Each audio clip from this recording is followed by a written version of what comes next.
Filhos fora do casamento na monarquia já não chocam, né, absolutamente ninguém. Só é um tabu porque a maioria dos países eram católicos, né? Então, assim, em teoria, não deveria ser essa safadeza aí que é na vida real, né? Na época em que o Palácio de Versalhes foi construído, aquilo ali, minha filha, virou Sodoma e Gomorra, né? O rei Luís XIV, que também era chamado de o Rei Sol, ele adorava enfeitar a cabeça da esposa, né, Rainha Maria Teresa, até que um dia ela teria dado o troco. Isso tudo supostamente, né? O problema é que esse bebê aí nasceu com um outro tom de pele. E isso poderia estremecer seriamente a relação entre o rei e a Igreja Católica. A história dessa criança, inclusive, acabou virando um mito e alimentando diversas teorias também ao longo do tempo. Mas antes de começar o vídeo, deixe o seu like, inscreva-se para receber notificações de conteúdos novos assim que eles são postados. Siga também lá no Instagram, @eugregoriomartins, custa nada e é de graça. Na primeira cena da série Versalhes, produção canadense que está disponível lá na Netflix, né, que fez bastante sucesso, a Rainha Maria Teresa ela está dando à luz ali no quarto, né? E aí, além do rei Luís, estão alguns outros membros do alto escalão, mas à medida que ela ia empurrando o bebê para fora, né, o médico exige que todo mundo saia do quarto. E aí deixa só ela e o rei. Alguns que estavam ali presentes e foram enxotados também do quarto, acharam que poderia se tratar, quem sabe, de uma menina, né? O que seria uma grande tragédia do ponto de vista de sucessão, já que o casal só tinha um filho vivo naquela época, né? Para poder dar sequência. E era uma criança, inclusive, apelidada de Grande Delfim. E vários outros bebês, eles tiveram outros também, mas já acabaram morrendo nos primeiros meses de vida. Na série, a criança é negra, né? Esse mito do bebê negro de fato existiu e até hoje é impossível descartar assim, a possibilidade, né, de que seja realmente verdade ou apenas uma fofoca que foi aumentada porque temos alguns indícios. A produção canadense joga com o imaginário, óbvio, né, do público e apresenta duas possibilidades. A primeira delas é a de que o pai desse bebê era o príncipe Aniaba, ou Anaba também, né, de Assínia. Ele existiu mesmo, né, essa pessoa, ele foi um representante africano mandado para a França em 1688. Em Versalhes, ele passava algum tempo, sim, com a Rainha Maria Teresa, que inclusive era muito religiosa, porque ele também acabou se convertendo, né, ao catolicismo. Como eu falei no começo, o rei Luís ele tinha muitas amantes, e elas eram muito férteis. Então sempre tinha uma mulher grávida ali na corte do rei. Isso significa que ele não comparecia muito no leito da sua própria esposa.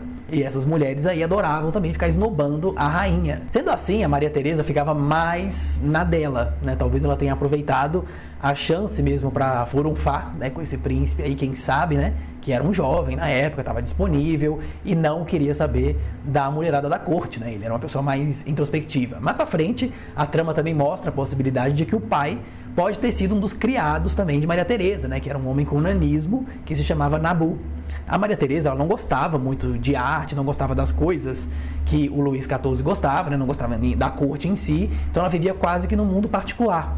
Né? Diz que ela andava para cima e para baixo com algumas damas de companhia, com alguns cães e algumas pessoas com nanismo também, entre elas o Nabu. E na própria série é revelado que como a vida sexual de Maria Teresa com seu marido, né, era muito parada, quase inexistente, Nabu ficava ali encarregado de fazer uns carinhos, né, um pouco mais calientes na rainha, se é que a senhora me entende. Lembrando que tudo não passa de fofoca, né? Não existe absolutamente nenhuma confirmação de nada disso. Todo esse bafafá deu origem ao mistério da Freira Negra.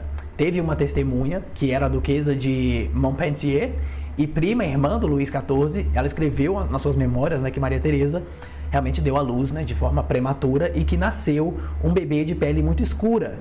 E aí ela disse até que o marido, né, o Monsieur, viu a menina e disse que ela era negra e era muito feia. Olha que relato mais simpático que ela deixou aí nos seus diários, abre aspas. Quando foi dito que o bebê se parecia com o Mouro, ele foi removido. A menina era horrível, ela não viveria, mas eu devo tomar cuidado para não dizer isso à rainha. Fecha aspas. A duquesa escreveu que a criança feia, né, entre aspas, tinha falecido, o que de fato, né, o rei Luís XIV acabou contando para várias pessoas que a sua filha teria nascido sem vida. Enquanto isso, uma criança chamada Louis Marie Thérèse estava em um convento e era conhecida como a Freira Negra. Até ela foi convencida, né, com o passar dos anos, de que era filha do rei e da rainha, tanto que adotou esse nome, que seria uma mistura dos nomes dos pais, né? Ela se referia também ao herdeiro do trono como irmão.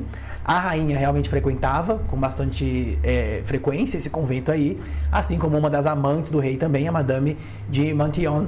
A própria freira ia lá para Versalhes, né, e se apresentava como filha do rei. Tem uma carta do secretário da família real, né, de 13 de junho de 1685, que confirmava também que a freira recebia mesmo uma pensão real de 300 libras, algo em torno de 60 mil dólares, né, caso a gente convertesse aí para os valores atuais, né, o que daria mais de 300 mil reais. Você já pensou? Agora vamos aos problemas de todas essas teorias, né? Na verdade, assim, acredita-se de que a freira era filha de um funcionário, né, muito pobre do palácio, e que o Luís XIV resolveu apadrinhar essa menina. Tem um relato mais específico que diz que ela era filha de um mouro com uma mulher bonita e que foi apadrinhada pelo rei e pela rainha também. Os pais dela teriam morrido logo após o nascimento da menina e foi por isso que ela acabou indo para o convento. Na vida adulta, como eu já mencionei, ela ia e voltava realmente do Palácio de Versalhes, né, quando ela bem entendia, era muito bem tratada lá dentro. O retrato dela foi pintado também pelos mesmos artistas que pintavam retratos de reis da França e talvez isso tenha colocado um pouco de lenha aí nessa fogueira. Existia uma pasta que foi encontrada também na biblioteca de Santa Genoveva, que tinha a descrição documentos relativos à princesa Luísa Maria Teresa, filha de Luís XIV e Maria Teresa. Só que o conteúdo dela nunca foi encontrado. Lá na série de Versalhes, eles optaram por mostrar que o príncipe, né, o Aniaba, ele foi morto para esconder a paternidade, só que isso aí, assim, foi improviso de roteiro, né? Não aconteceu, porque a freira negra de Moret nasceu em 1658 e na vida real o Aniaba só foi para a França em maio de 1668. Então, depois que a França chegou à Costa do Marfim, né? Enfim. Ele foi mandado para Versalhes para poder aprender o ofício como futuro rei e acabou fazendo carreira por lá. O Aniaba, ele foi conselheiro cultural, né, do rei Luís XIV, aprendeu diversos idiomas, foi apelidado de o feiticeiro negro de Versalhes e se tornou oficial também do regimento de cavalaria, né, sendo o primeiro oficial negro do exército francês. Ele voltou à sua terra natal em 5 de julho de 1701, mas chegando lá descobriu que não tinha mais poder algum, né, que ele não tinha herdado o trono, enfim. O fim da vida do Aniaba também é um grande mistério. Alguns dizem que ele foi para Gana se tornar conselheiro do rei e outros acreditam que ele voltou para a França. Alguns pesquisadores acreditam que o bebê da Maria Teresa não era negro, e sim que a criança estava roxa, por falta de oxigênio, né? A própria rainha, ela tinha ficado muito perto da morte nesse parto aí, porque ela já estava doente semanas antes de dar luz. Nessa série de Versalhes também tem uma das teorias do Homem da Máscara de Ferro, né? Para quem assistiu, que poderia ser uma curiosidade interessante aqui pra gente contar no canal também, né? Se você quiser saber sobre essa história, deixa aí a sua opinião nos comentários. Se você curtiu esse conteúdo, deixa o seu like, compartilhe também com seus amigos, inscreva-se para receber notificações de vídeos novos assim que eles são postados. Um beijo, um queijo e até a próxima.